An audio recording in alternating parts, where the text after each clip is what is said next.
It's currently, I think, about -5 degrees in Beijing, so it's pretty cold.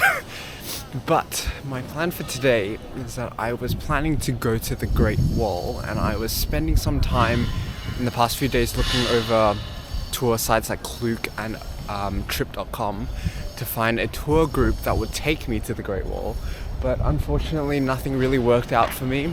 So instead I've decided to just pretty much wing it and figure out my own way to the Great Wall.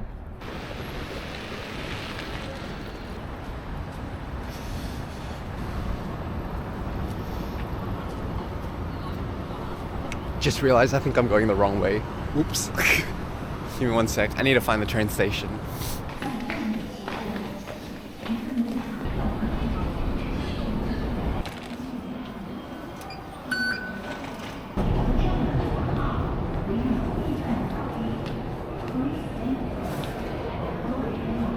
So I need to get to Tianmen.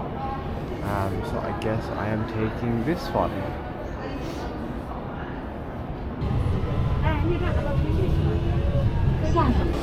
So the shuttles actually stop in about half an hour, and I need to find the north exit, and then get out and try to buy a ticket first. So I'm kind of stressed at the moment. Hopefully this all works out, otherwise I have to find another way. I'm assuming from my Chinese that we're going up this way. Okay, so it could be any one of these buses. I just need to find maybe a station or something, like a little ticket booth.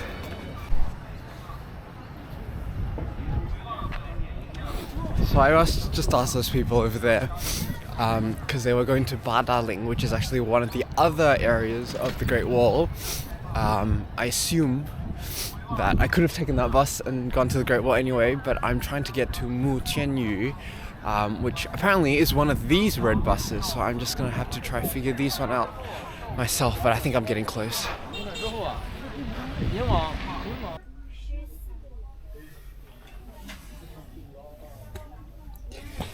I'm on a bus. They did say it's going to Mutianyu, so I'm optimistic. 它一共开放5400米，5400米当中的修建有25个敌楼和观景大平台这一块平台上有文旅局颁发的2块碑。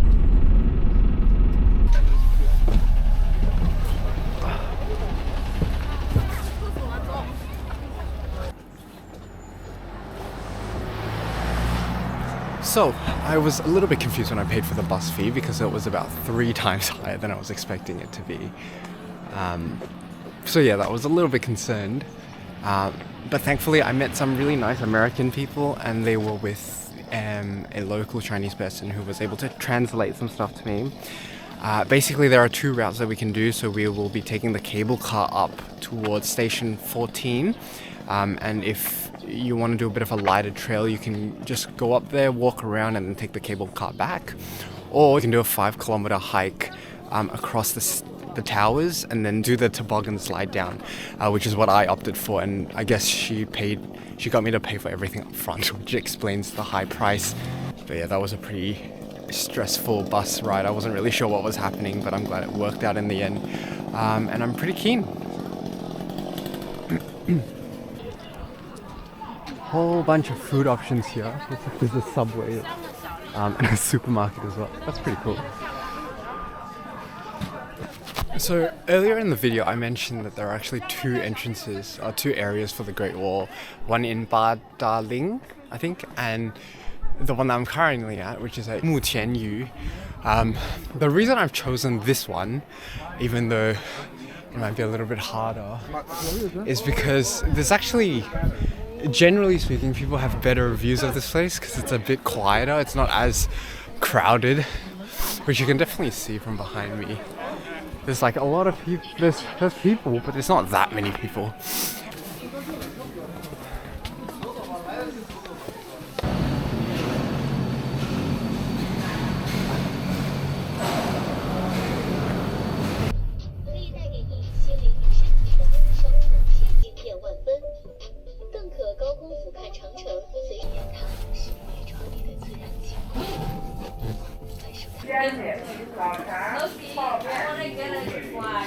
So right off the cable car, there's a little food stall, like a locally owned food stall. We'll sell like noodles and sausages and stuff. So, I'm not sure if I'm just hungry, but that was a pretty damn good sausage. So that was good. I should have definitely had breakfast before I left. But you know, we live and we learn.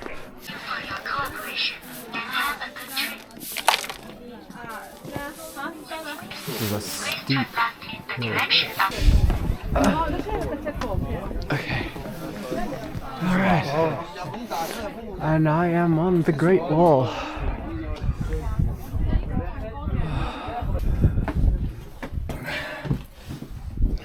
Oh, that's a steep drop. Okay, that looks pretty steep.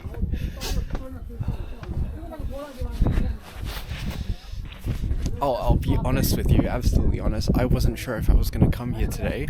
Today's my last day in Beijing, and the trek to get here is like at least an hour and a half by car. Thankfully, we are here, and I'm so glad I am because this place is incredible, and I'm so glad we came here. There we go, maybe that's a better indication of how steep it is.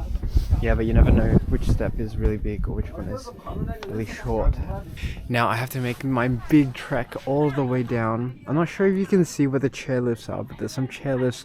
I believe it's 5 kilometers out that way. That's where I can take the toboggan and go down. As I said before, if you want, this cable car takes you all the way up here and then you can just walk around for a bit. The past few days in Beijing and in Shanghai as well, my impression is that a lot of Chinese tourist attractions are really crowded.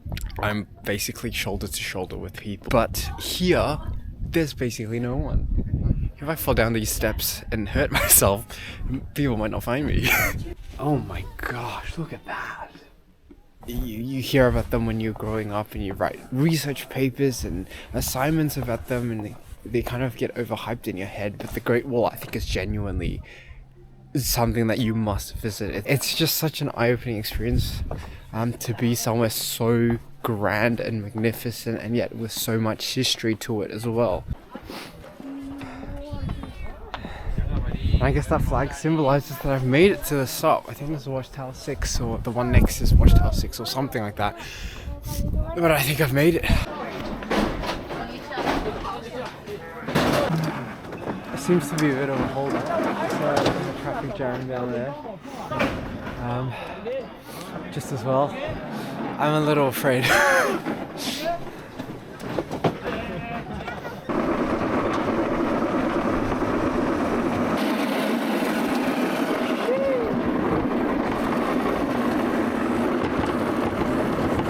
I was wrong to be scared, that was a lot of fun.